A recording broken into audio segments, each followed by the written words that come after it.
In today's video, you will learn about the 8 things not to say when buying a house. If you say any of these things, it could possibly mess up your negotiation and you actually not get the house that you want. My name is Donnell, and my passion is helping you make sense of real estate. If you need help finding your top local agent where you live, or simply want to drop me a line to say hello, my contact information is below. And if you're new here, please go and subscribe to the channel now and like this video. All right, team, let's go ahead and get on with the 8 things not to say when buying a house. Number 1, this is my dream house. Now you would think maybe saying this to the seller would indicate to the seller that you really want the house, especially in a multiple bid situation, that you may become the preferred buyer, and that may be the case. But on the other side of the coin, the seller may feel or get in their mind that maybe they might be able to ask for a higher price and drive the price up even higher than the current listing price because you've mentioned it's your dream house. I mean, you can say it to the buyer agent, but don't say it to the listing agent and don't say it to the seller. Wait until you are in the comfort of a nice plush chair at the real estate office with your buyer agent or just on the phone with a buyer agent, but definitely not in the house. Make sure it's a private setting so that it's kind of secret, hush hush. Hey Lynn, you know, I really like that house. It's our dream house. We really want it. Just don't say it to the seller and don't say it to the listing agents, right? Right. Be sure to stick around till the end for a bonus tip you won't want to miss. Number 2 is that couch is awful.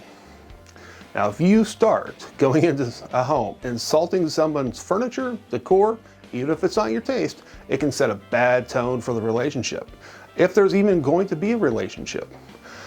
And then the negotiation phase as well. The seller might say, well, they insulted my house. They insulted my taste. I don't want to accept their offer. I don't care what they're offering. It's not right for us because, hey, we want someone to love our house, not hate our house. So make sure that you keep your comments to yourself. If you don't like something, just keep in mind you can change it when you close. Just don't tip your hand. Whenever you're actually in a house or on the property, just don't do it. The third thing not to say is, I can afford to spend X number of dollars. If you tell someone that you can afford to spend X number of dollars, and let's say that X number of dollars is more than the list price, or maybe you were thinking, because you were factoring in, you're going to buy it for X number of dollars, then you're going to renovate it for X number of dollars, so you'll have your total of XXX. Or you could spend X number of dollars of that again. That's like going into a poker game or something and saying, hey, yeah, I'm just going to start betting high on all these hands. I know, I'm not going to win them all, but I'm going to bet it because I've got it, and I'm going to spin it anyway. So I'm just going to go in ahead and throw it all in. You wouldn't want to do that, would you? No. That would be tipping your hand and letting everyone else know that you're going to get steamrolled. And no, it's not going to be in your favor. So make sure that you're not doing that.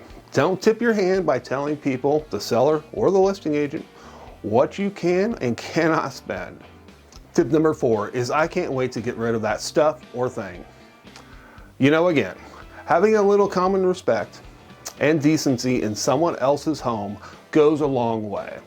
Keep in mind that when you walk into someone else's home, whether it's garbage, whether it looks like garbage, or whether it looks like Beyonce and Jay-Z's East Hampton summer house, right? Just keep in mind, you're walking into someone else's home. You are in someone else's domain. You are a guest there only for viewing the property and the home. Keep negative thoughts and opinions to yourselves until you are far away from the property and with your fiduciary.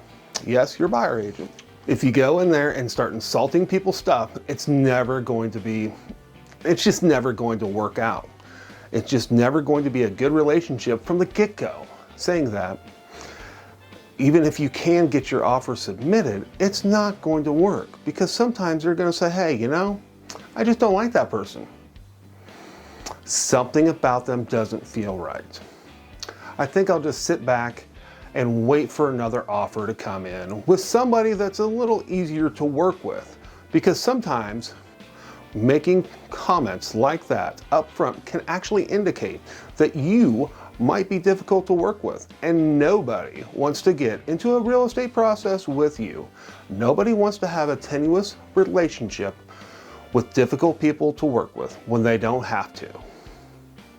Tip number 5, don't ask the seller why they're selling. Look, if you're asking the seller why they're selling, it may seem like a fair question. It would be a better question for you to ask the buyer agent to ask the listing agent than for you, the buyer, to be asking it to the listing agent or the seller themselves. If you're asking a question like that, it can actually put somebody on the defensive really quick. Now, to better understand this, think about it if you were in their shoes and you were selling your home. If you bought this home and down 10, 15 years down the road, you decide to sell it and the buyer came in there and asked you why you were selling the home. It's kind of a gut check moment, right? Yeah. You're like, well, that's my personal business, you know? I have other things that I want to do. And then you get into a defensive situation, and that's not a good situation. You can ask if you can talk to some of the neighbors and around the area, and you absolutely should talk to them. Which brings us into point number 6. But what's it really like around here? Now keep in mind, if you talk to some of the neighbors, the people around the area, and you're asking what it's really like to live there, and they don't want to talk to you on the spot, it's okay. Let them go. They're not really rude. They just don't really know you. You don't want to get known as the intrusive personal interrogator that just moved in down the street, you know, and have a really difficult time building relations from day one. You really don't want that. So if you do ask the neighbors and they say hi, and you go, do you like living in your house? Or do you like the community? Or you know, maybe a better question might simply be, what's your favorite part of this community? Yeah, what's your favorite part of this community is not going to put anybody on the defensive. So that's a great question. But you know, if they don't want to answer it, just let him or her go on by, you know? Just keep extending the goodwill and go ahead and start building those relationships and getting those plans started that you're going to be having dinner with your new neighbors and going forward, okay? Your buyer agent will help you secure the property, and you will have a good relationship and good times living in a new community. So tip number 7 is actually telling someone that they're not going to get their list price. Yeah, that sounds crazy. If you tell someone you're not going to get the asking price, again, it's pretty insulting, even if they're off the charts. High on the price, don't say it again. Let your buyer agent represent your best interest, and just tell the buyer agent what you think is a realistic price is X, because it seems a bit pricey for this area. It seems a bit pricey for this kind of home. Let your buyer agent do their job and have that conversation with the listing agent. So number 7 leads into point number 8, which is telling someone you're going to give them a lowball offer. So crazy. Oh my gosh. Well, here's the deal. If you're going to give somebody a lowball offer, depending on what kind of market you're in, it could work, it could not work. If it's a seller's market or a balanced market, probably not going to work. If we ever do have a buyer's market again, it may work, depending on what the seller's needs are. But your chances are still pretty slim. So not only are your chances pretty slim, but what you are really doing is setting up the wrong tone for negotiations. You are looking for a I win, you lose situation. To get the most out of any deal, any negotiation, you need to look for a win-win situation, scenario. Now, the most realistic approach in a win-win scenario is not going to be 50-50. It may be 60-40, okay? But we can structure the deals so everybody feels like they won their most important issue for them. Okay, so we have covered tip number 1. This is my dream house. Tip number 2, that couch is awful. Tip number 3, I can afford to spend X amount of dollars. Tip number 4, can't wait to get rid of that stuff. Tip number 5, why are you selling? 6, what's it really like around here? Tip number 7, telling someone they're not going to get their list price that they're asking for. And tip number 8, telling someone you're going to give them a lowball offer. So now it's time for the bonus tip. Yes, you never know what home is going to have audio and video surveillance. So be polite to the seller or the listing agent while you're in the home. Don't say anything about anything until you're away from the property with your fiduciary. Yes, your buyer agent. A lot of people these days seem to have very thin skin. And for sellers, this is their personal property, their pride and joy. We don't want to do anything said or done, i.e. body language, that can hamper the negotiation process, should you choose to put an offer on the house.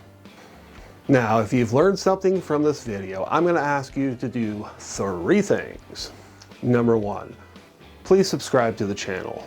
Number 2, please like the video. And number 3, please share this video around with someone you know it's going to be able to help. So now that we've covered the 8 things not to say when buying a house, take a look at the 5 things not to do when listing your house and what they won't tell you about living in Wichita, Kansas.